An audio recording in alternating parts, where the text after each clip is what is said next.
Seigneur, ta parole est grande, elle demeure à jamais. Ta parole est infaillible, rien ne peut la supprimer. Bienvenue chers téléspectateurs, bienvenue toutes et tous de partout dans le monde à un nouvel épisode de notre programme quotidien d'études bibliques Toute la Bible. Nous continuons notre étude du livre de la Genèse, le premier livre du Pentateuque de l'Ancien Testament et de toute la Sainte Bible. Nous avons atteint le chapitre 13 après que Abraham soit allé en Égypte et ait eu peur pour sa vie. Il a présenté Sarai, son épouse, en tant que sa sœur. Elle a été emmenée chez Pharaon, mais Pharaon et sa famille ont été frappés par des fléaux. Il a donc rendu Sarai à Abraham et Abraham est sorti de l'Égypte. Que s'est-il passé après sa sortie de l'Égypte? C'est ce que nous apprendrons dans notre épisode aujourd'hui. Laissez-moi au début de l'épisode accueillir mon invité, le serviteur de Dieu, que j'ai l'honneur d'avoir avec moi, frère Youssef Riyad. Merci frère Riyad. C'est toujours un honneur. Que Dieu vous bénisse. Et j'accueille aussi nos invités, bienvenue à tous. Frère Youssef, avant de continuer le récit sur après qu'Abraham soit retourné de l'Égypte, nous voudrions avoir une idée des parties de la vie d'Abraham. Comment est divisée la vie d'Abraham? Certains divisent cette vie qui est magnifique en 3 parties. De la fin du chapitre 11 ou le début du chapitre 12 et jusqu'à la fin du chapitre 14, l'appel et la foi. Alors qu'à partir de la deuxième partie du chapitre 15 jusqu'au chapitre 21, la promesse et l'espérance. Enfin, du chapitre 22 jusqu'à la fin de sa vie, l'épreuve et l'amour. Alors donc, tout le long de sa vie, il avait la foi et sa vie s'approfondissait dans l'espérance.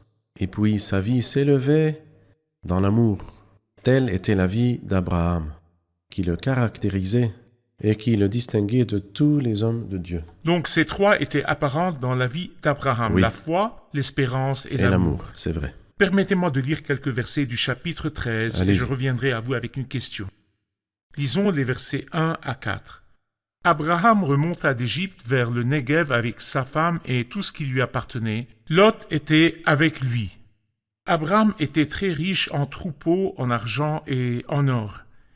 Abraham se rendit par étapes du Negev jusqu'à Béthel, jusqu'à l'endroit où était sa tente au début, entre Béthel et Haï, là où se trouvait l'autel qu'il avait fait la première fois.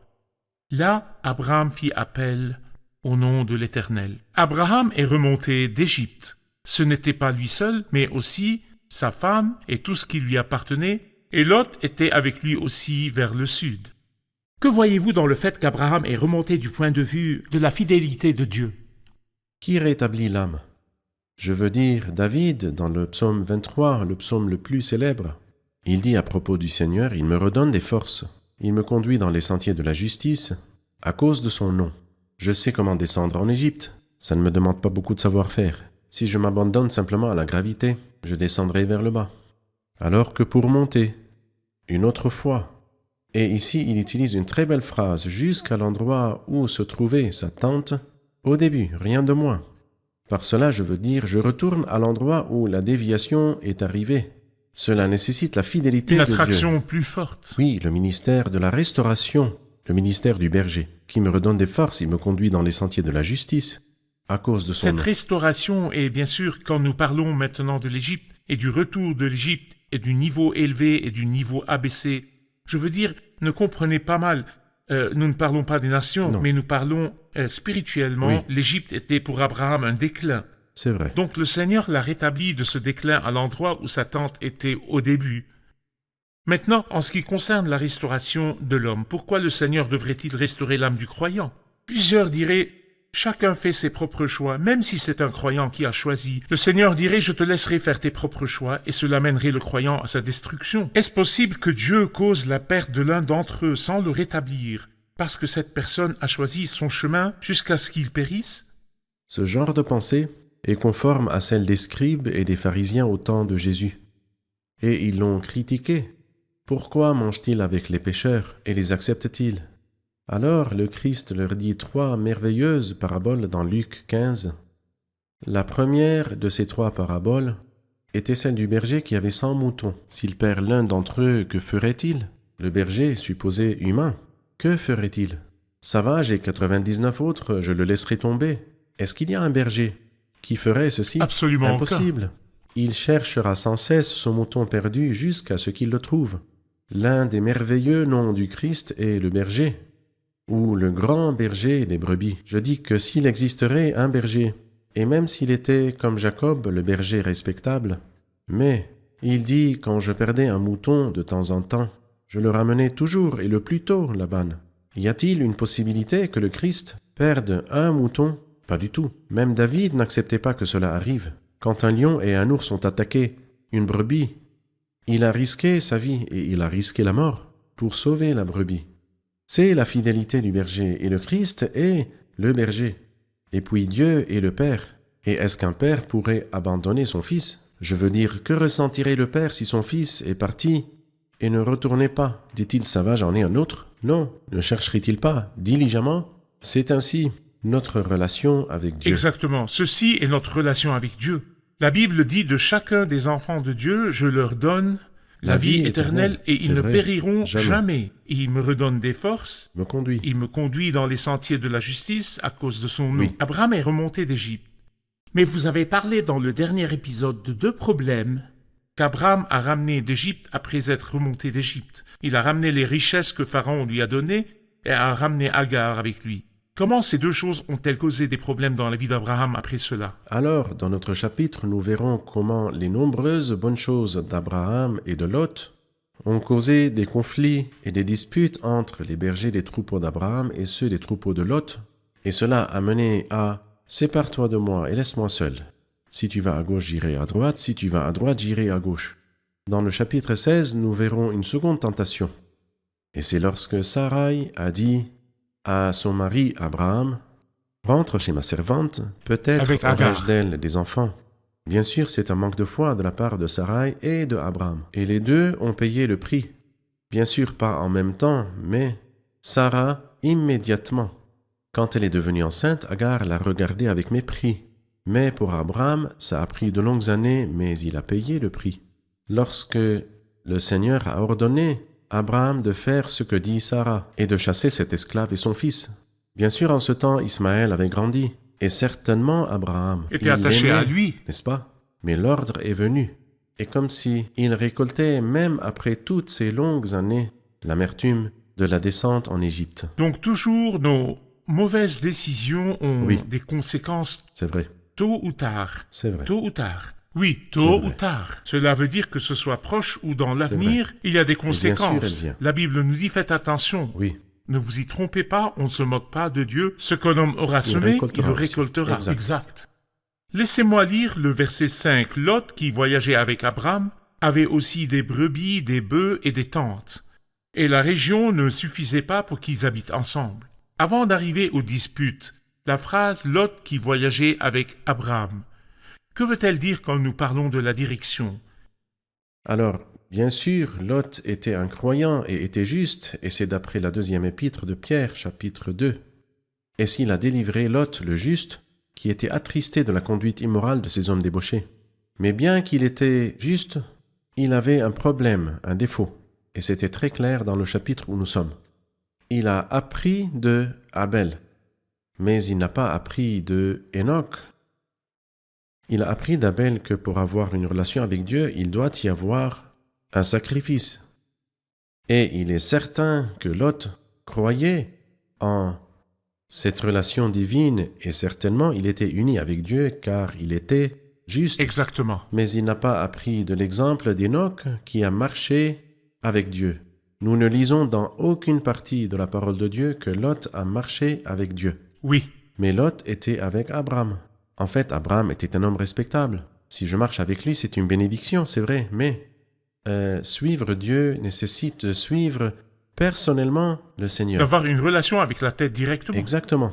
Il faut marcher dans la lumière toute la vie et suivre Dieu tout au long du chemin, pas suivre ceux qui suivent le Seigneur. Oui. Car si je suis ceux qui suivent le Seigneur, quand ils descendent en Égypte, je descendrai avec Oui. eux, et quand ils remontent, je remonte avec eux. Et ma relation ne sera pas personnelle avec le Seigneur. Comme cela, je le suivrai à travers une autre personne.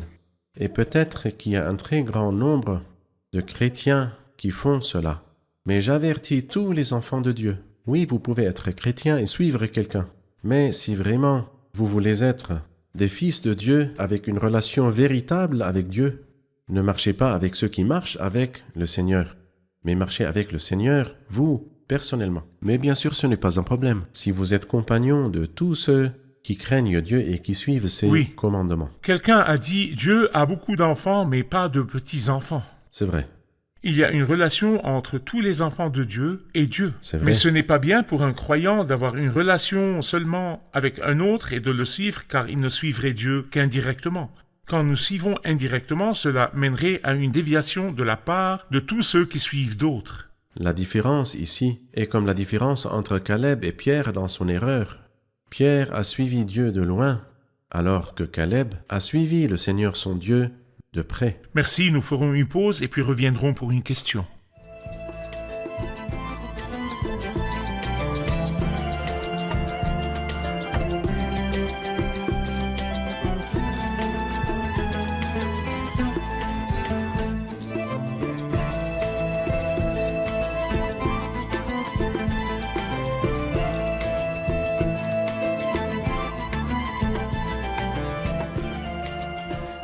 J'ai une question. Ce qu'Abraham a fait avec Lot quand il s'est séparé de lui, est-ce une dispute ou est-ce de garder son témoignage? Allez-y, frère Youssef. Bien sûr, ce n'est pas une dispute, car la Bible nous dit dans le verset 7 qu'il y avait une dispute, non entre Abraham et Lot, mais entre les bergers, des troupeaux d'Abraham et les bergers, et les troupeaux de Lot. Alors Abraham dit à Lot qu'il n'y ait donc pas de dispute entre toi et moi, ni entre mes bergers et les tiens. Donc, il n'y avait pas de dispute, au contraire, il évitait les disputes. Oui. Et remarquez quelque chose d'important. Quand nous lisons le verset 7, il y eut une dispute. Alors, il nous dit que les Cananéens et les Pharisiens habitaient alors dans ce pays. Comme s'il voulait dire, ce n'est pas bien pour nous de nous disputer devant les autres, devant les étrangers. Où serait notre témoignage? Oui. Nous sommes supposés témoigner devant ces gens. Donc, il ne devrait pas y avoir de dispute entre toi et moi. Le comportement d'Abraham ici était en fait très sublime et dignifié. Donc il dit à Lot, fais toi-même la division et le choix. D'habitude, l'un divise et l'autre choisit. Mais Abraham était un homme très chaste. Il dit à Lot, divise et choisis comme il te plaît. Et cela nous montre vraiment que si une personne ne veut pas qu'il y ait des disputes sur quoi que ce soit, elle doit immanquablement abandonner certains de ses droits. Et c'est ce qu'a dit l'apôtre Paul dans 1 Corinthiens chapitre 6. « Pourquoi ne supportez-vous pas plutôt une injustice ?» Ça veut dire si vous ne voulez pas de dispute entre vous et quelqu'un d'autre, vous devez faire des compromis. Quelqu'un a dit une très belle phrase. Il a dit si cette situation, Abraham, ils ne se disputeraient jamais. Oui. Et entre Abraham et Lot, ils ne se disputeraient pas non plus. Le problème serait entre Lot. Le problème est entre Lot et Lot. Exactement. Qui abandonnerait ses droits? Oui. Personne n'abandonne ses droits. Et c'est notre problème aujourd'hui. Certainement, il y a beaucoup de Lot de nos jours, frère Youssef, qui veulent leur avantage. Si un problème arrive n'importe où et n'est pas résolu et continue à empirer, Exactement. Sachez que les deux parties sont Lot. Si Exactement. l'un d'entre eux est Abraham, le problème serait résolu. C'est vrai. Donc je veux m'arrêter à l'idée de mettre des limites dans les relations. Et la différence entre cette idée et la dispute, je veux dire, il n'y a pas de problème spirituel dans le fait de mettre des limites dans les relations. Oui. Et je dis cela parce que de grandes parties des relations peuvent mener aux disputes. C'est vrai. Mais quand je mets des limites, si mon frère a besoin de n'importe quoi, j'irai l'aider. C'est ce qui est arrivé quand Lot a été capturé. Abraham est allé le sauver. Abraham y est allé immédiatement. Dès que Abraham a appris que son neveu avait été fait prisonnier, nous verrons cela dans le chapitre 14, il arma ses plus braves serviteurs nés chez lui. Exactement. Donc mettre des limites dans les relations n'est pas la même chose que se disputer du tout. Mais ça limite les disputes. Le verset 10 dit « Lot leva les yeux et vit que toute la plaine du Jourdain était entièrement arrosée, avant que l'Éternel n'ait détruit Sodome et Gomorrhe. C'était jusqu'à Tsoar comme un jardin de l'Éternel, comme l'Égypte. » Lot a levé les yeux parce que, bien sûr, il a reçu le droit de choisir. Que choisira-t-il? Que décidera-t-il? Parlez-nous de ce choix. Oui, nous lisons dans le verset 10 ou 11, « Lot choisit pour lui. » Alors donc Lot a levé les yeux, puis immédiatement après, il a choisi pour lui. Et il n'a pas demandé au Seigneur, non. Pourquoi n'a-t-il pas demandé au Seigneur? Car c'était clair. Oui, Je demande au Seigneur quand je ne sais pas comment décider quelque chose. Mais ici, cette terre était visiblement comme le paradis de Dieu. D'accord, Lot, as-tu vu le paradis de Dieu? Bien sûr, il ne l'a pas vu. il a vu l'Égypte. Il a vu l'Égypte. Oui, Et a considéré l'Égypte comme un modèle du paradis de Dieu, bien qu'elle ne le soit pas. oui. Donc très malheureusement, le diable nous trompe.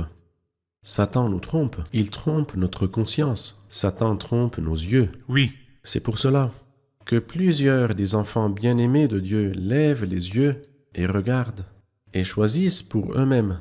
Lot ici représente un homme qui vit d'après ce qu'il voit, alors qu'Abraham est un homme de foi. Donc deux hommes marchent-ils ensemble sans s'être concertés?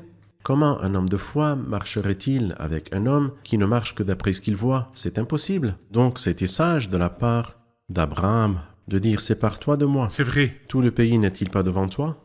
Si tu vas à droite, j'irai à gauche. Si tu vas à gauche, j'irai à droite. » Nous ne pouvons pas continuer de marcher ensemble parce que nous avons des principes différents. C'est clair que Lot avait des problèmes dans sa prise de décision. Oui. Il a décidé d'après une perspective différente de celle qu'utilise C'est vrai. Abraham. Oui. Sa perspective était toujours charnelle, pas céleste. Alors il a choisi Sodome. Sodome, que représente cette ville ou que signifie-t-elle? Regardez. Dans le même chapitre que nous traitons ici, le chapitre 13, après avoir choisi Sodome, les habitants de Sodome étaient méchants et ils péchaient devant l'Éternel beaucoup. Mais il a dit, ce n'est pas mon problème.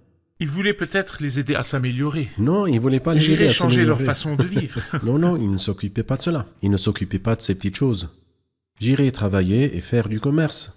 Ce sont des affaires, comme on dit. Ils s'occupent de leurs affaires, je m'occupe des miennes. Bien sûr, ce principe-là ne marche pas parce que les mauvaises compagnies pourrissent et corrompent les bonnes mœurs. Je veux dire, la neutralité ne marche pas à Sodome. Je veux Elle dire, ne marchait j'irai pas. à Sodome, mais je n'agirai pas comme eux. Est-ce possible d'aller là-bas et de ne pas agir comme eux? Il y est allé et n'a pas vraiment agi comme eux. Mais il nous dit deux choses. La première chose, c'est que lui, il tourmentait son âme jour après jour. À cause de leurs agissements criminels, il n'a pas agi comme eux, mais il se tourmentait. Deuxièmement, il n'a pas agi comme eux, mais ses filles, si. Comme les habitants de Sodome, elles ont fait le mal. Et nous devons attendre avant d'arriver au chapitre 16 du livre de la Genèse, la récolte de ce qu'il a planté. Ils étaient des grands pécheurs et des méchants devant le Seigneur. Et nous voyons deux filles, également pécheresses et méchantes devant le Seigneur. Donc nous devons faire attention dans n'importe quelle décision. Il Oui. n'y a pas de neutralité. Non, Cette décision nous relèvera ou nous abaissera. c'est vrai. Plusieurs ont pris des décisions dépendant de ce que leurs yeux voient et ils ont échoué. Samson aussi a dit « Prenez-la Car elle maintenant me plaît. pour ma femme, car elle me plaît. » C'est bien que le Seigneur choisisse, c'est Oui. bien que le Seigneur nous dirige dans son C'est choix. vrai. Oui. Exactement. Nous ferons une pause et reviendrons pour une question.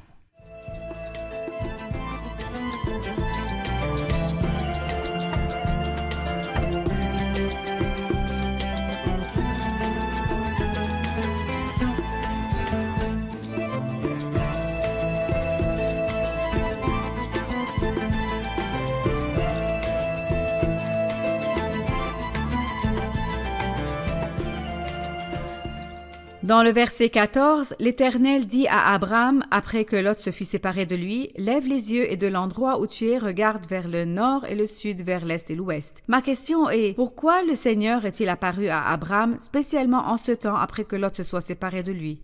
Allez-y, frère Youssef. Dieu encourage toujours. Il encourage l'homme qui suit le droit chemin. Et comme si le Seigneur lui apparaît ici pour lui dire « Bravo, tu as fait ce qui est bon ». Il a choisi lui-même. Mais malheureusement, son choix était mauvais pour lui, parce que dans le chapitre 14, il nous montrera le commencement du jugement divin. Le chapitre 19 parle de la plénitude du jugement divin. Il est sorti sans rien du tout. Il avait les mains vides, il n'avait rien. Il n'a absolument rien pris de Sodome. Il a été sauvé, sauf que au travers d'un feu. Alors que ce héros qui a honoré le Seigneur va sûrement l'honorer. Après la séparation de Lot, le Seigneur lui a dit des mots magnifiques. « Lève les yeux et regarde. » Tu ne voulais pas lever les yeux et choisir toi-même. Je te le dis moi-même, lève les yeux et regarde.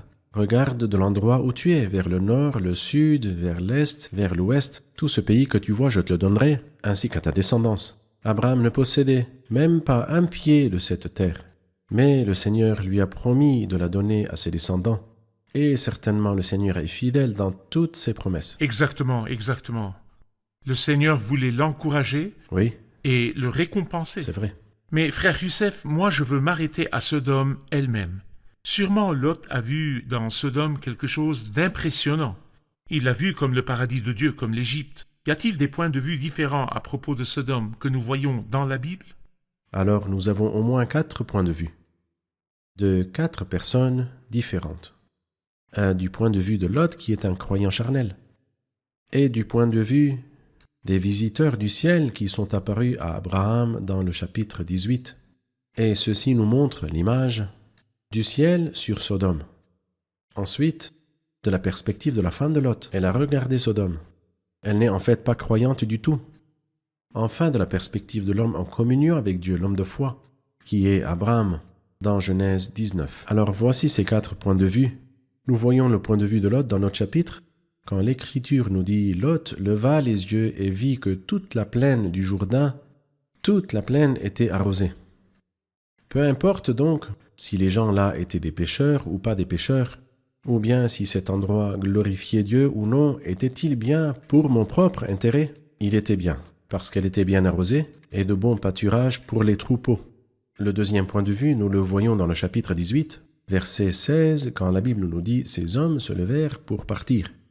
En se dirigeant du côté de Sodome, et Abraham les accompagna pour les reconduire, ces hommes-là, ces anges qui sont apparus avec le Seigneur, et se sont dirigés du côté de Sodome, en la considérant comme une ville qui a reçu le jugement divin.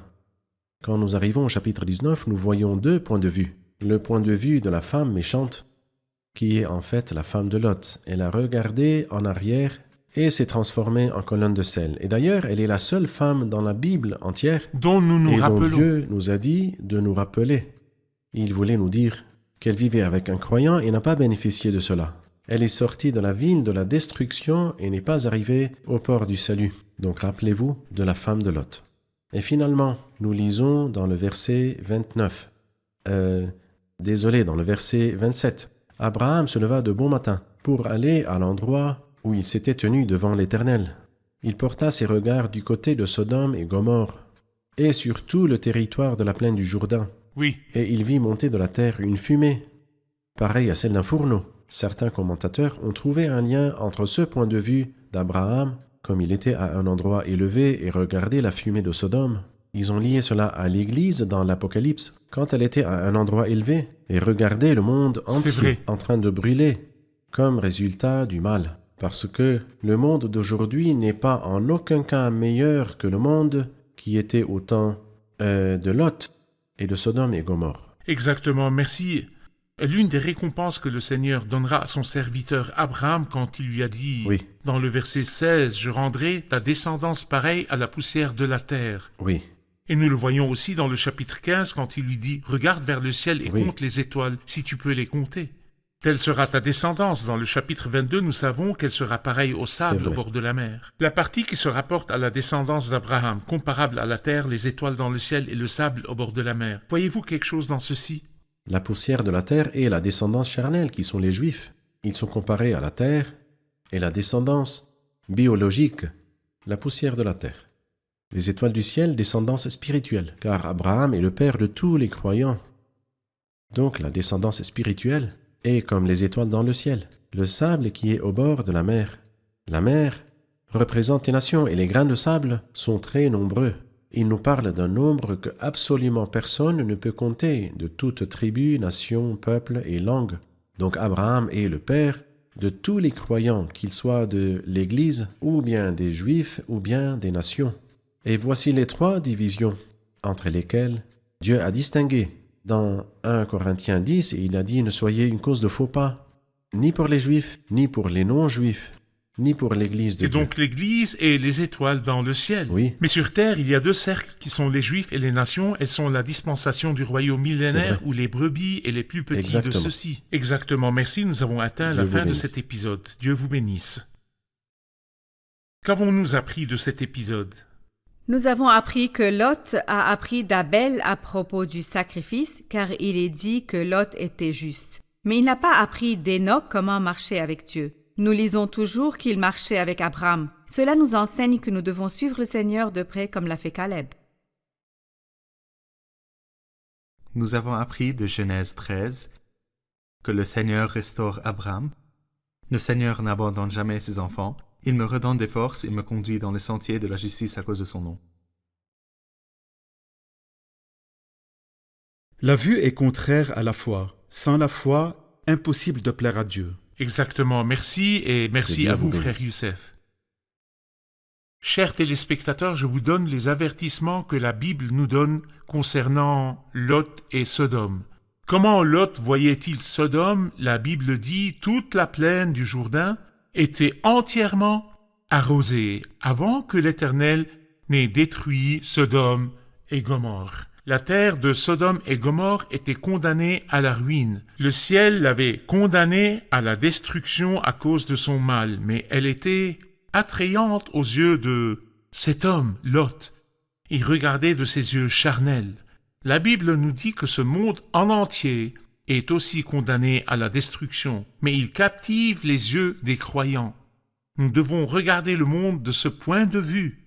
Très bientôt, il finira dans le feu, et ce jour-là, la terre avec les œuvres qu'elle contient sera brûlée. Très bientôt, les apparences de ce monde disparaîtront. Toute gloire dans ce monde disparaîtra, et toute chose brillante dans ce monde disparaîtra. Nous devons lever les yeux de ce monde et regarder vers le ciel, vers l'endroit auquel nous appartenons, alors que nous attendons notre Sauveur, qui est le Seigneur Jésus-Christ, qui viendra et nous sauvera de la colère qui vient. Chers amis, prenez un moment et évaluez votre point de vue concernant ce monde. Nous vous reverrons dans un nouvel épisode. Le Seigneur soit avec vous.